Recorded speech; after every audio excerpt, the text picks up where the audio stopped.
Assalamualaikum warahmatullahi wabarakatuh. Di sini kami akan mempresentasikan tentang konsep dasar akuntansi keperilakuan dan riset keperilakuan dalam akuntansi. Sebelumnya, perkenalkan anggota dari kelompok kami. Yang pertama, saya sendiri Zahra Oktavia Kristanti Agilsa Putri dengan IPM 2010104021.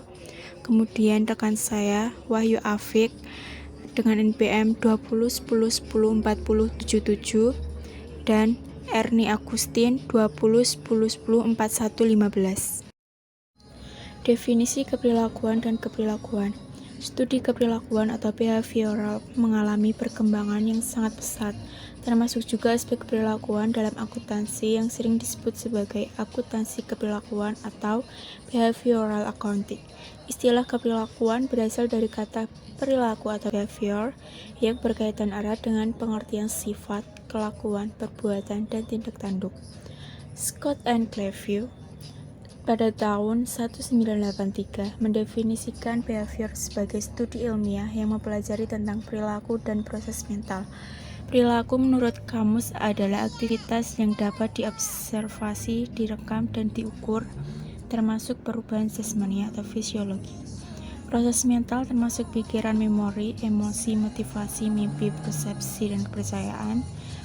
Dalam kacamata psikologi, perilaku merupakan bentuk tingkah laku, perbuatan, dan aktivitas individual dalam hubungannya dengan lingkungan, seperti berjalan, belajar, menulis, membaca, bekerja, dan lain-lain.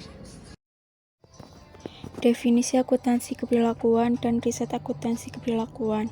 Akuntansi merupakan suatu media informasi keuangan organisasi yang dapat berupa informasi kuantitatif maupun informasi kualitatif. Sebagai media informasi, akuntansi harus mampu menyediakan informasi yang handal dan akurat untuk memenuhi kebutuhan pihak-pihak yang berkepentingan, baik pihak internal maupun pihak eksternal suatu organisasi. Informasi kuantitatif dapat berupa laporan keuangan yang sangat dibutuhkan oleh pihak-pihak yang berkepentingan, terutama pihak eksternal seperti investor, kreditor, pelanggan, pemasok, pemerintah, lembaga pendidikan, maupun masyarakat secara umum. Informasi kualitatif dapat berupa diskusi manajemen, penjelasan mengenai perkembangan organisasi, atau informasi lain yang terkait dengan kondisi internal dan eksternal organisasi. Definisi dari Belcoit pada tahun 1989 menyebutkan bahwa akuntansi keperilakuan adalah aplikasi dari ilmu keperilakuan ke konteks akuntansi. Disebutkan juga bahwa tujuan dasarnya adalah untuk menjelaskan dan memprediksi perilaku manusia di semua konteks akuntansi yang memungkinkan. Studi keperilakuan dalam perspektif akuntansi merupakan studi yang mempelajari perilaku manusia sebagai individual atau kelompok yang dalam kaitannya dengan akuntansi. Perilaku individual atau kelompok dikaitkan dengan akuntansi dapat meliputi tindakan penciptaan, penggunaan, dan pengenaan akibat dari adanya aspek keperilakuan di bidang akuntansi secara luas. Lord pada tahun 1989 mendefinisikan riset akuntansi keperilakuan sebagai berikut ini.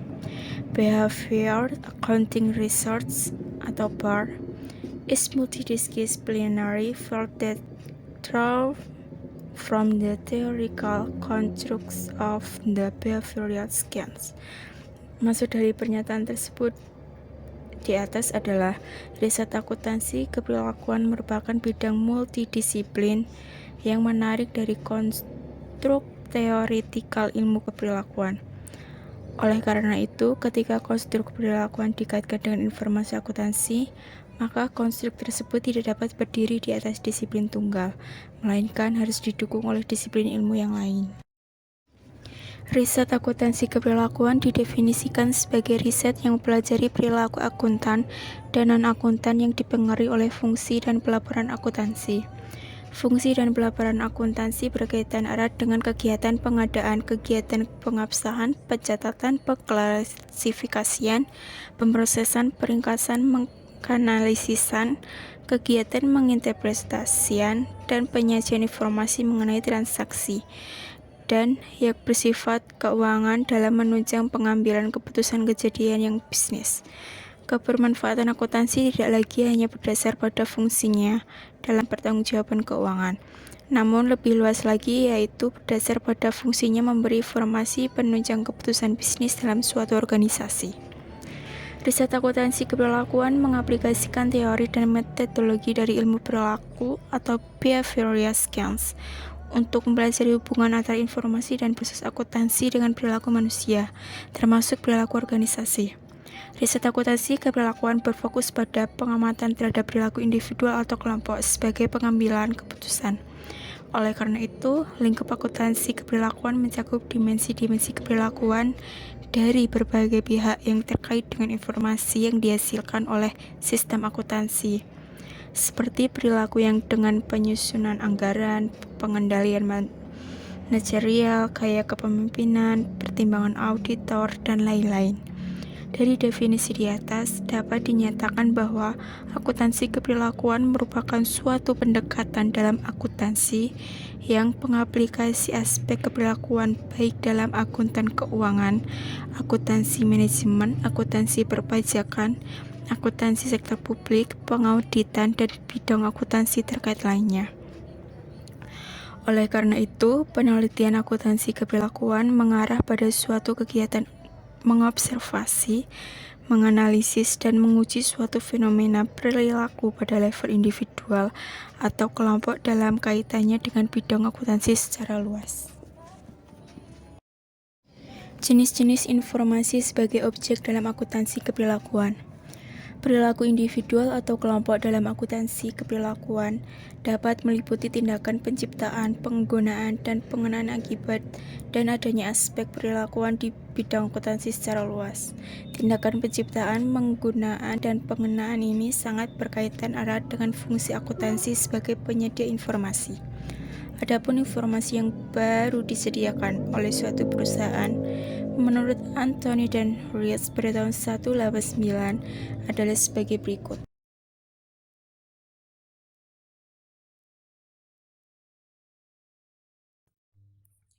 Subjek pengambilan keputusan dalam akuntansi keperilakuan. Akuntansi pada dasarnya lebih berkepentingan dengan penyediaan informasi dan masalah penyampaiannya dalam bentuk laporan keuangan agar informasi benar-benar bermanfaat bagi pihak-pihak yang berkepentingan. Pihak-pihak yang berkepentingan dengan informasi akuntansi pada umumnya adalah individual atau kelompok yang mempunyai peran penting dalam pembuatan keputusan, yaitu pihak internal atau pihak eksternal perusahaan. Dalam studi akuntansi keperilakuan, fokus utama yang dipelajari adalah perilaku individual, akuntan, dan non-akuntan karena pengaruh informasi dan atau fungsi akuntansi. Oleh karena itu, subjek yang dievaluasi pada umumnya adalah para pembuat keputusan secara individual ataupun kelompok, baik dari pihak internal maupun pihak eksternal perusahaan. Tabel 1.1 berikut ini menjelaskan tentang pengambilan keputusan sesuai dengan bidang studi akuntansi. Tabel 1.1 subjek pengambilan keputusan. Bidang ilmu akuntansi, akuntansi keuangan, mempelajari perilaku terkait dengan pelaporan keuangan untuk kepentingan pihak eksternal. Subjek pengambilan keputusannya diambil oleh investor, kreditor, dan analisis. Yang kedua ada pengauditan, mempelajari perilaku yang berkaitan dengan fungsi pengauditan, yaitu meyakinkan atau memberi pendapat apakah laporan keuangan telah disusun sesuai dengan prinsip akuntansi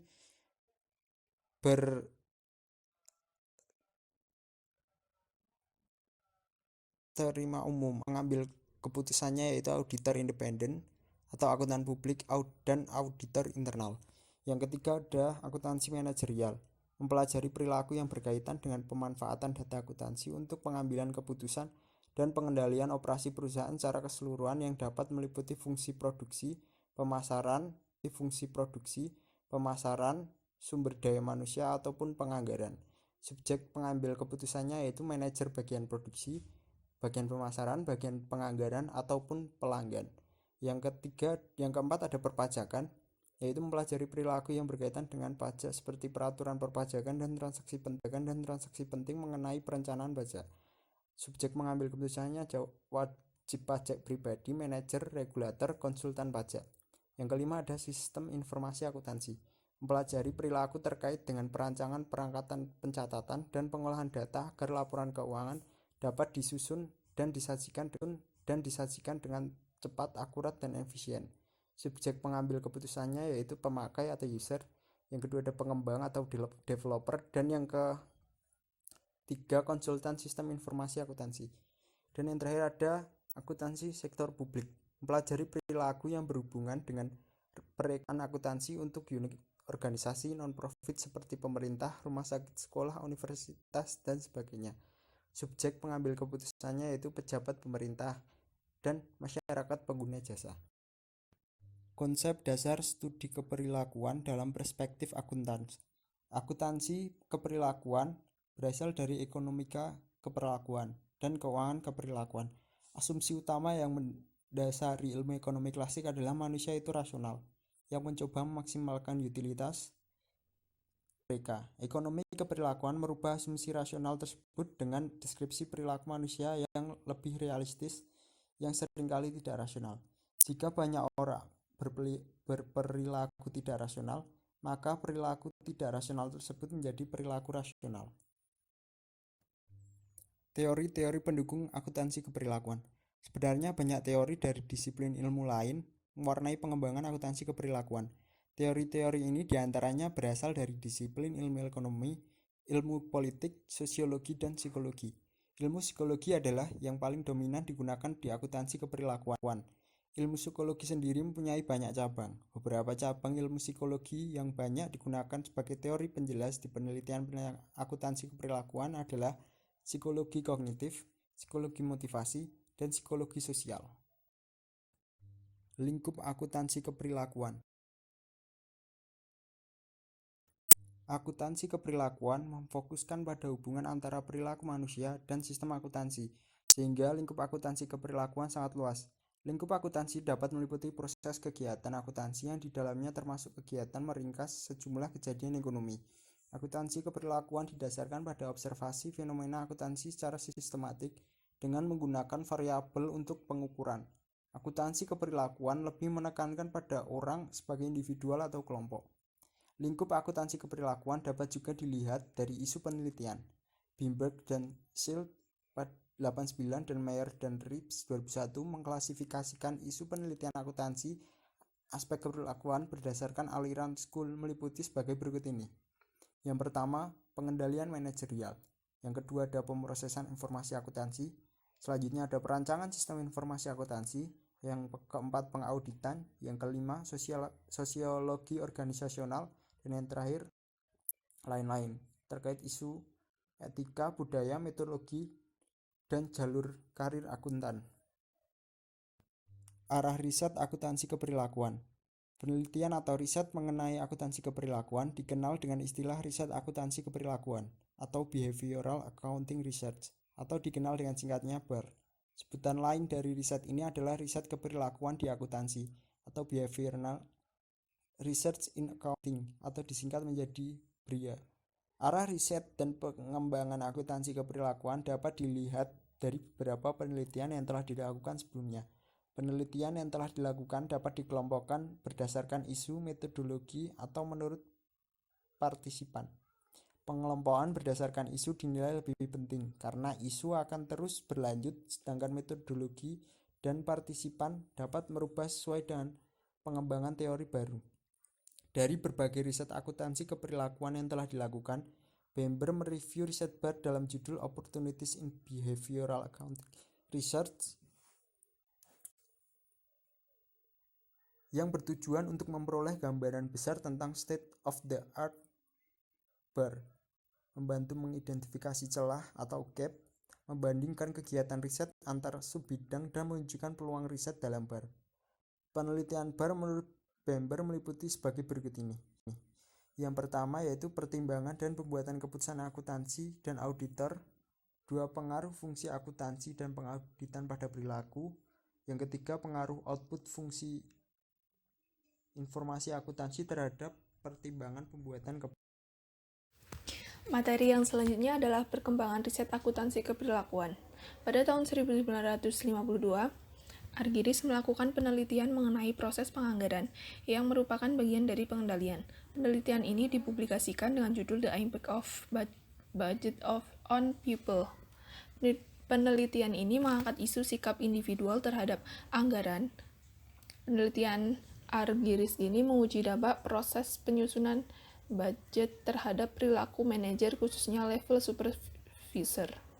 Pada tahun 1953, Argyris melanjutkan penelitiannya yang kemudian dipublikasikan dalam jurnal Harvard Business Review dengan judul Human Problem with Budget. Kaplan pada tahun 1966 yang pertama melakukan penelitian akuntansi keperilakuan menggunakan teknik eksperimen. Hasilnya kemudian dipublikasikan dengan judul Behavioral Assumption of Management Accounting. Sesuai dengan judul artikelnya, Kaplan pada tahun 1966 membandingkan asumsi-asumsi perilaku di teori akuntansi manajemen tradisional dengan asumsi-asumsi teori organisasional modern untuk menunjukkan relevansi teori keperilakuan di teori dan praktek akuntansi manajemen. Istilah akuntansi keperilakuan itu sendiri sebenarnya baru dikenal pada tahun 1967 dalam Journal of Accounting Research, yaitu pada waktu Selwyn Baker, seorang psikolog, mereview tulisan Cook pada tahun 1967. Dalam kajiannya, Baker mengkritik bahwa riset akuntansi keperilakuan yang mengaplikasi teori dan metodologi dari ilmu keperilakuan untuk menguji hubungan antara informasi dan proses akuntansi dengan perilaku manusia, termasuk perilaku organisasional, tidak menambah pengetahuan di ilmu keperilakuan. Walaupun demikian, Baker menyebut Cook sebagai the new behavioral accounting scientist.